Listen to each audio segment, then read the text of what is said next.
আসসালামু আলাইকুম ভিউয়ার্স, কেমন আছেন সবাই? চলে আসলাম নতুন আরেকটি ভিডিও নিয়ে। ক্যাবিনেটের বডির মধ্যে সেগুন ফাইবার কিভাবে টানতে হয় এই বিষয় নিয়ে আজকের ভিডিওটা সবাই শেষ পর্যন্ত দেখবেন। আর আপনি যদি আমার চ্যানেলের নতুন দর্শক হয়ে থাকেন অবশ্যই আমার চ্যানেলটিকে সাবস্ক্রাইব করে পাশে থাকা বেল আইকনটি প্রেস করে দিবেন। তো সেগুন ফাইবার টানার জন্য প্রথমত যে কাজটা করতে হয়, কালারটা ম্যাচিং করতে হয়। আপনারা যে কালারটা মিক্স করবেন, যেই কালার দিয়ে সেগুন ফাইবারটা টানতে হবে, ওই কালারটা কিভাবে মিক্স করবেন এই বিষয় নিয়ে আমার ভিডিও একটা আপলোড করা আছে অলরেডি। তো ডিসক্রিপশনে লিঙ্ক দেওয়া আছে, সবাই দেখে আসতে পারেন। আর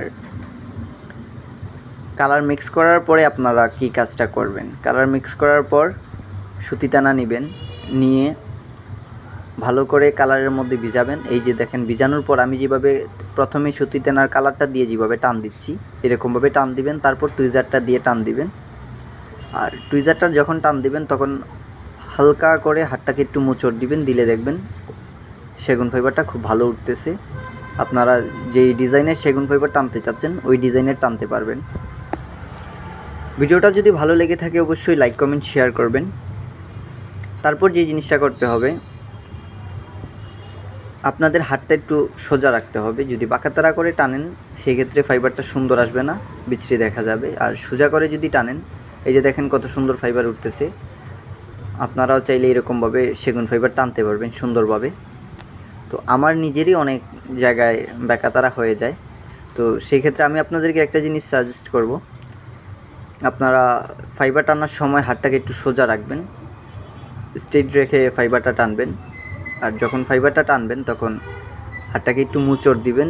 যেই জায়গার মধ্যে আপনি ফাইবারের আঁচটা রাখতে চান ওই জায়গার মধ্যে একটু মোচড় দিবেন, দিয়ে ফাইবারটা টানবেন। টানলে অনেক সুন্দর ফাইবারটা উঠবে। এটা দেখেন, আমি বডির চাইরো সাইড কিন্তু ফাইবার টানতেছি। আমার ফাইবারগুলো কেমন হচ্ছে অবশ্যই কমেন্টে জানাবেন। আপনাদের কাছে কি আমার এই কাজগুলো ভালো লাগে কি না অবশ্যই কমেন্টে জানাবেন। আর আপনারা কোন ধরনের ভিডিও চান সেটাও জানাবেন কমেন্টে। আমি চেষ্টা করব আপনাদের কমেন্ট অনুযায়ী ভিডিও আপলোড করার। তো দেখতেই থাকুন কিভাবে আমি ফাইবারগুলো টানতেছি। আর যদি কারো কোনো কিছু জানতে হয় অবশ্যই আমাকে কমেন্টে জানাবেন। আমি আপনাদেরকে আমার ফেসবুক পেজের লিঙ্ক দিয়ে দিচ্ছি, ফেসবুক পেজে গিয়ে নক করতে পারেন। এই যে দেখেন, এখন বর্তমানে যেটা করা হচ্ছে কার্নিশের মধ্যে সেগুন ফাইবার টানা হচ্ছে। তো আমি পুরো বডিটার মধ্যেই কিন্তু সেগুন ফাইবার টানছি। ভিতর সাইড যখন টানি তখন ভিডিওটা করি নাই, কারণ বেশি লং হয়ে যাবে। আপনারা বেশি লং হলে কিন্তু ভিডিওটা দেখবেন না, তার কারণে শর্ট করে ভিডিওটা আপলোড করা। তো ভালো থাকবেন সবাই, দেখা হবে নতুন আরেকটা ভিডিওয়ে।